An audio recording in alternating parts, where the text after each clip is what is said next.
Hi, my name is Ron Wills, and I am the Regional President of CEO Focus for Maryland, DC, and Virginia. Today, we're going to be introducing you to one of our members who gave a recent presentation to our mastermind group.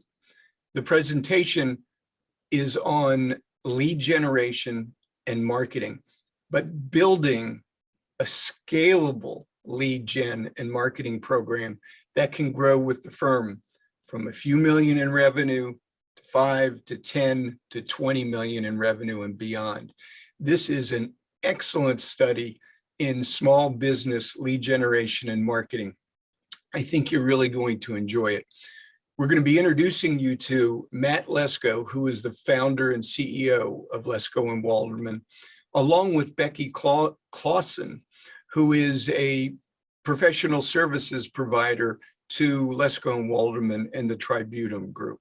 Sit back and relax and enjoy the presentation. We're going to sort of talk about our content marketing strategy approach that Becky has really focused on, and really a focus on marketing automation, which does result in lead gen. Before I get into that, so my company's been around for about 15 years, but if I'm being completely transparent, I don't think that the iteration of what our company is today started until about the first of 2018. I bought my previous business partner out in late 2017, and at that time, my current business partner, Joseph Frank, came into the fold as an owner, and we decided to sort of split responsibilities. He would handle client services, and I'd handle operations, business development, marketing. And I've gained a passion for marketing and business development because I just find it fun. And it was interesting. We were doing a lot of things kind of disparately, and Becky will talk about this. And I had and I don't consider myself really an expert, just more of somebody that likes to play until I figure it out. And it was interesting. This all kind of started from a conversation that I actually had with Ken Fisher, who's on the call from Atagro. I sometimes get that wrong. I don't want to butcher it. All about intent data. And that really drove me into a deeper thought process around how we approach the marketing. So we'll do any questions and answer any questions at the end, and happy for anybody to follow up later if you find any value in this. But I also recommend reaching out to Ken, because he does a lot of this stuff on a daily basis for multiple types of businesses, and I kind of focus on my own little island of accounting. So with no further ado, I'm going to hand it over to Becky. Great. Can everybody see my screen okay? The presentation? Good. Wonderful. You're not in presentation mode yet. Oh, it looks that way to me. Well, yeah. I'm just going to let it go. All right. You can see the slides though. So hello, my name is Becky Clausen. I've been working with Matt for the last several years, and today I'm going to take you through a marketing and sales strategy that we have implemented at Lescault and Walderman. I'm going to show you what we do and our process. And when you implement something similar, you can accomplish these things. You can get consistency across your brand and your brand voice.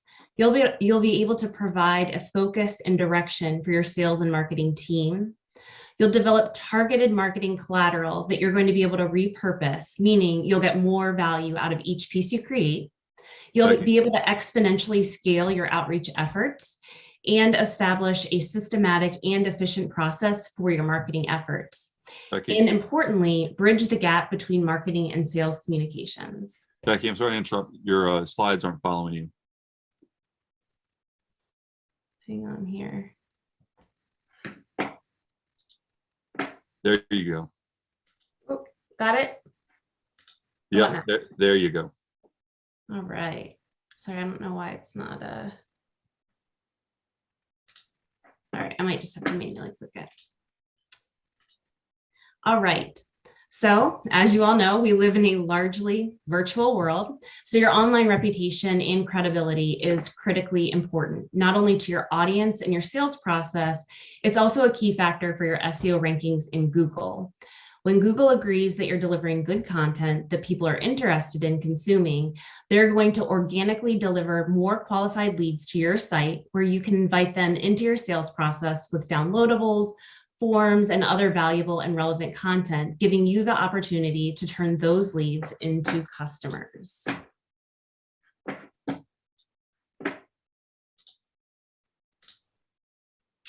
So this is a very high-level view of how we use a marketing and sales strategy to nurture and sell to our customers. Now, once we've converted a lead into a client, they do continue to receive marketing material from us because we want to continue to deliver that value to them. But we're not going to talk about that piece today. We're going to focus on awareness through decision-making.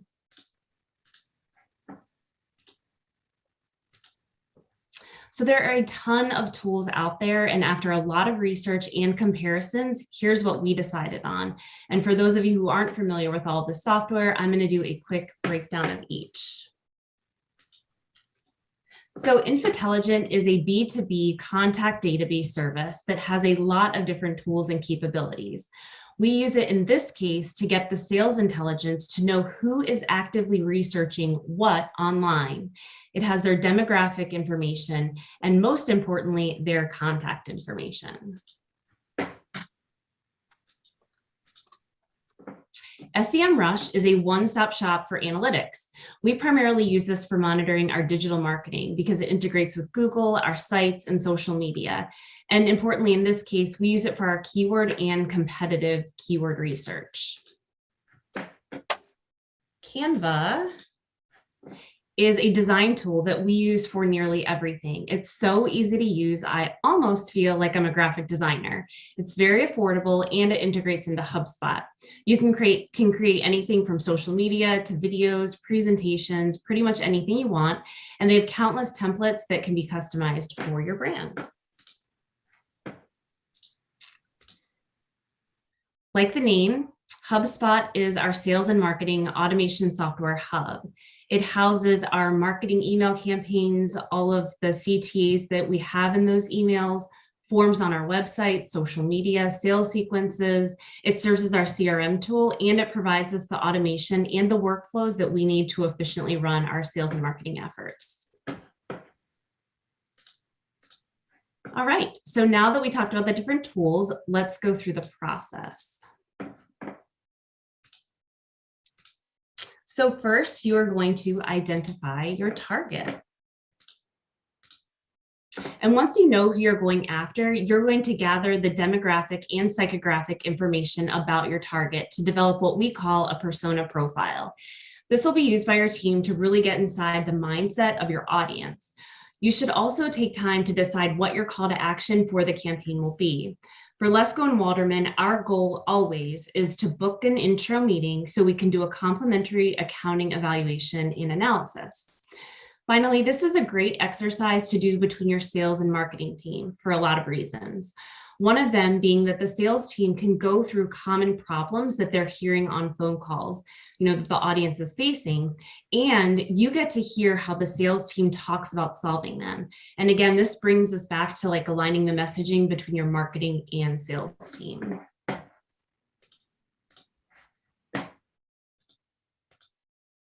Next, you're going to start by narrowing down your keywords. Sorry, I'm having to go back between the two. You're going to prioritize keywords that will have the most impact. So you can use your search terms. So you can use search terms that you know your audience is looking for online. You'll be able to use that keyword research to start building out your sub pages with keyword-rich content. And remember, this is going to enable you to stretch the reach of your marketing efforts and increase your SEO rankings in Google. These sub pages are also a great place to showcase your other marketing materials like testimonials, videos, white papers, lead magnets. You can have forms connected to those elements on the page that will then trigger an email sequence to those leads. So then you're going to have your sales team start to build out your creative team start building out the content. So for us, we typically use lead magnets, blogs, videos, testimonials, social media, marketing email sequences, sales email sequences, and we also develop a phone script. We believe that these are elements that are the most effective at nurturing our relationship and inviting potential customers into our sales process. Again, the great part of any of the content you can develop is you can repurpose it in many, many different ways. It can also live on the blogs that you create. You can capture leads through forms there. You can advertise your lead magnet perhaps on social media. You can use the videos in email sequences and or post to your YouTube channel. You can pull quotes out of the blogs or testimonials to use on social media.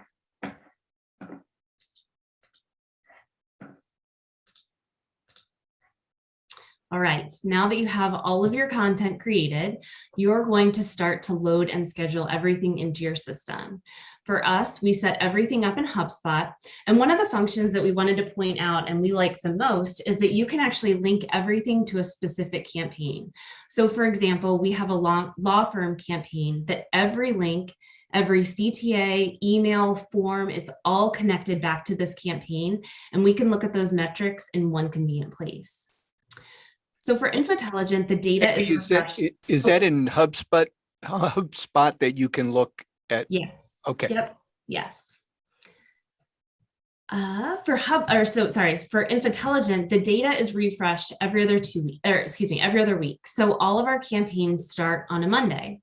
So bi-weekly, we go in, pull new data, and then load those contacts into HubSpot. And then your marketing emails will go out automatically to the contacts over the course of 10 business days. At week 3, following the marketing content email campaign, these same contacts are enrolled in a sales sequence to book that appointment. So this is where we're pushing the decision-making, trying to get an appointment.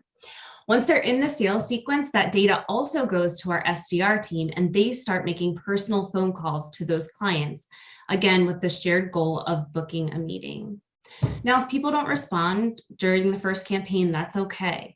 You can start a re-engagement campaign using techniques like a founder to founder, a LinkedIn outreach, and another round of phone calls. Additionally, when we bring these into the system, we ensure that we capture their industry. So as we develop more content, or perhaps we're doing a webinar that might be relevant for them, we can do marketing to that specific group of people.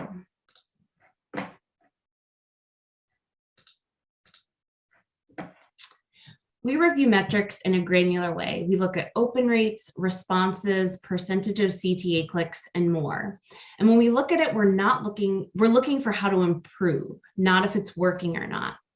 Another thing that we have learned is to make incremental changes and to track the changes and then monitor those results. When you start making too many changes all at once, you may not be able to understand which change had the impact. We also feel you can't assess your campaign with what you do in the first 30 days. You should really give it a year's time. Have the patience and commitment to stick with the decision you've made and give it enough time to provide you with relevant data so you can actually make informed decisions.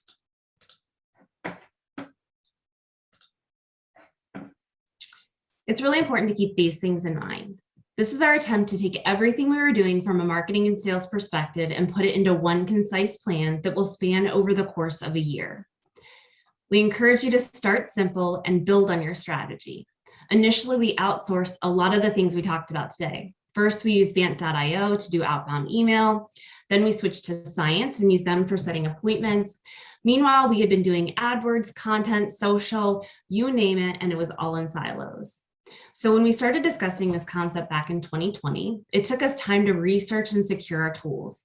Then we spent time cleaning up our data so we could use it effectively and had to create those active lists. And for us, this was specifically industry driven. So 2020, 2021 was really a time where we were putting the foundational elements and team in place, which brings us to September 21, when we really were ready to start building out our first campaign, which took about 90 days. So at the beginning of December, we started our first industry group, law firms, and we're about 30 days into this process. So we're just beginning to see the analytics. That said, it's very scalable. For example, if you launch to 250 new contacts on a bi-weekly basis and launch one new campaign every month, you will have 12 targeted campaigns running efficiently and automatically, giving you the opportunity to reach out to thousands of potential customers. Thank you so much for inviting me to participate. Questions? How long did it take you to put together the content that you were going to put into the campaign? From beginning to end, it was about 90 days in total. Well, let's say 75 days, because then we had some time of getting everything loaded, testing, making sure we were ready to roll. But, some stuff we repurposed, some stuff was net new. But we're giving ourselves 90 days per industry. Now it's 90 days, but I'm thinking how many people were involved in, what would be the equivalent, like full-time equivalent, half a full-time person, full-time person? Have, I would say combined, what would you say, Matt? We have, we essentially have one person who is our creative. So he is voice, content, writing, and he works about 20 hours a week. And then we have another part-time person, and he is our automation specialist. So he is running the technical side of everything. So combined, I would say about one full-time employee. Okay. And then we do because we crawl, walk, run, we have outsourced our calling. So we currently have a team that we're outsourcing the call piece to. And our blog writing. And I want to be specific here. I wouldn't say that it's necessarily one full-time person that it takes in that 90 days. I think it's probably somewhere between a half and a full, depending on how quickly you want to do it. I understand that the amount of time and planning that it took to get to know what we wanted to do, to be able to truncate it into a 90-day period, was the key to the success. Because without the plan, it could have taken us 6 months to create that content, because we wanted to have it as structure and say, day 1 through 30, we're going to accomplish this, and 31 through 60, we're going to accomplish this, and 61 to 90, we're going to accomplish this. And what Becky alluded to that is not obvious is that our plan is to enroll a new industry every month with that 90-day plan. So that by the time, and we have, I think it's, Becky, 13 or 14 industry verticals that we're targeting. So right. We have an 18-month plan to roll out what will be our full-fledged content delivery process.